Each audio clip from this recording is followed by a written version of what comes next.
कर्पूरगौरं करुणावतारं संसारसारं भुजगेन्द्रहारं सदा वसन्तं हृदयारविन्दे भवं भवानी सहितं Namami. Om. Today is auspicious MahaShivaratri, the grand night of Lord Shiva. The day of MahaShivaratri is dedicated to Lord Shiva and is observed on the 14th day of the dark lunar cycle of the month of Falguna, according to the Purnimanta calendar, and according to the Amavasyanta calendar, the month is Magha.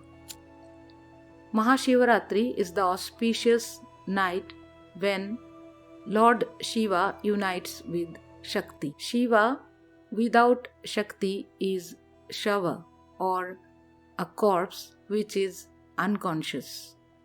So, the eternal consciousness known as Shiva has Shakti innate inside the consciousness, residing as the primordial energy.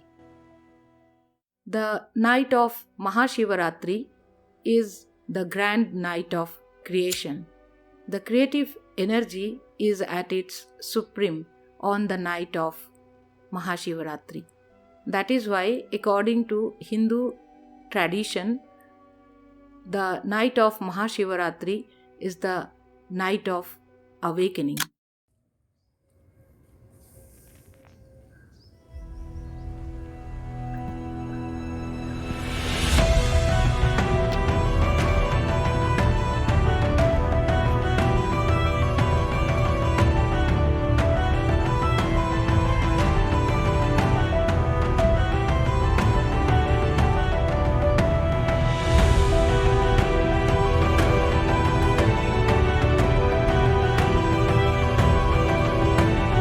Namaskar, I am Pradipta and this is my channel Pradipta's Musings.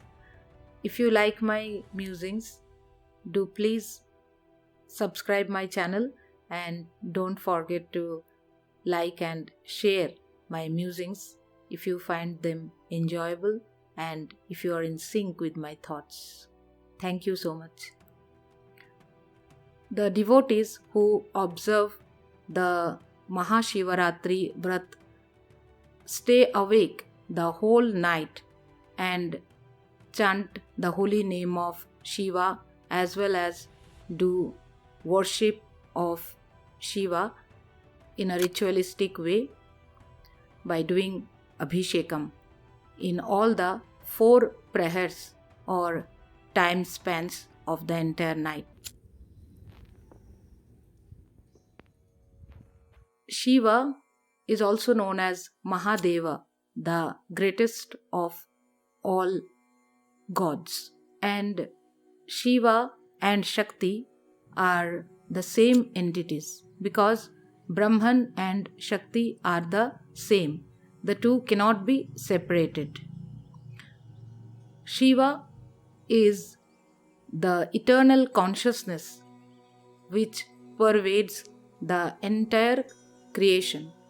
On the night of MahaShivaratri, Shiva is said to dance the celestial dance of creation, preservation and destruction. And as Nataraja, Lord Shiva dances on the dwarf called Apasmara, which is the symbol of ignorance and drudgery. So, the night of MahaShivaratri is the night of awakening of consciousness, which is pure knowledge. Shiva is Satchidananda, the truth, the consciousness and the bliss, which are infinite and together form the Shiva element or Shiva Tattva. The reflection of this Shiva Tattva is the smaller self which exists in all the beings. The higher self, which is known as Shiva, resides in all the living beings.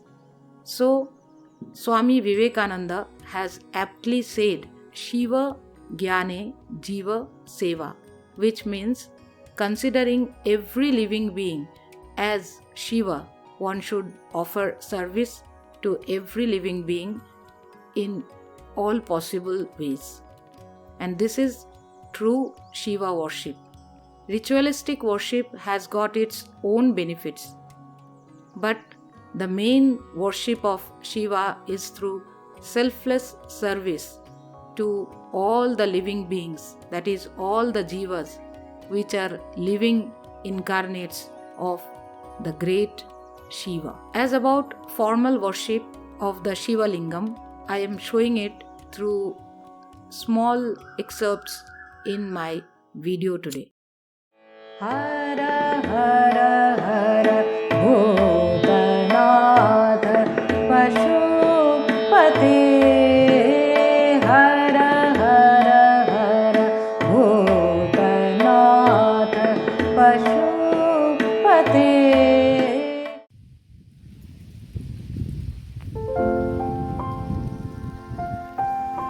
Formal worship, actually, it gradually drops away as a sadhaka advances in one's spiritual path. About this dropping away of formal worship has been mentioned in the Gospel of Sri Ramakrishna by the Master Sri Ramakrishna Paramhansa himself.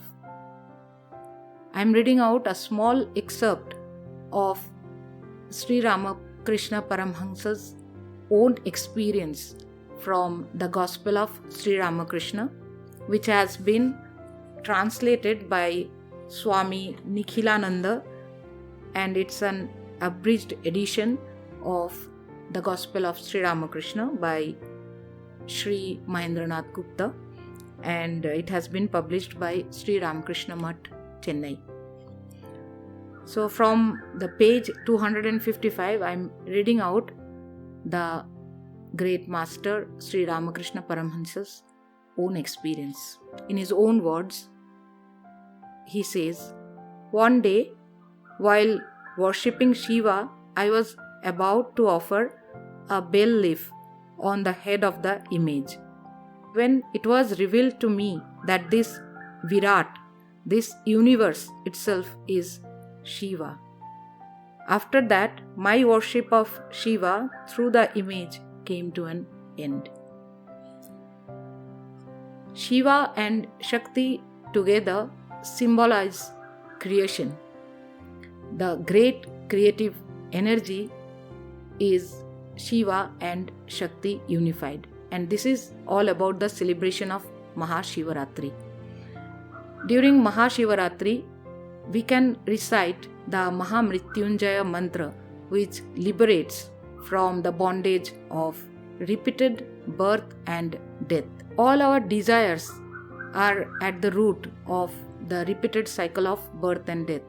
And the Mahamrityunjaya mantra, when recited, it is said to offer us liberation from the bondage of all sorts of desires.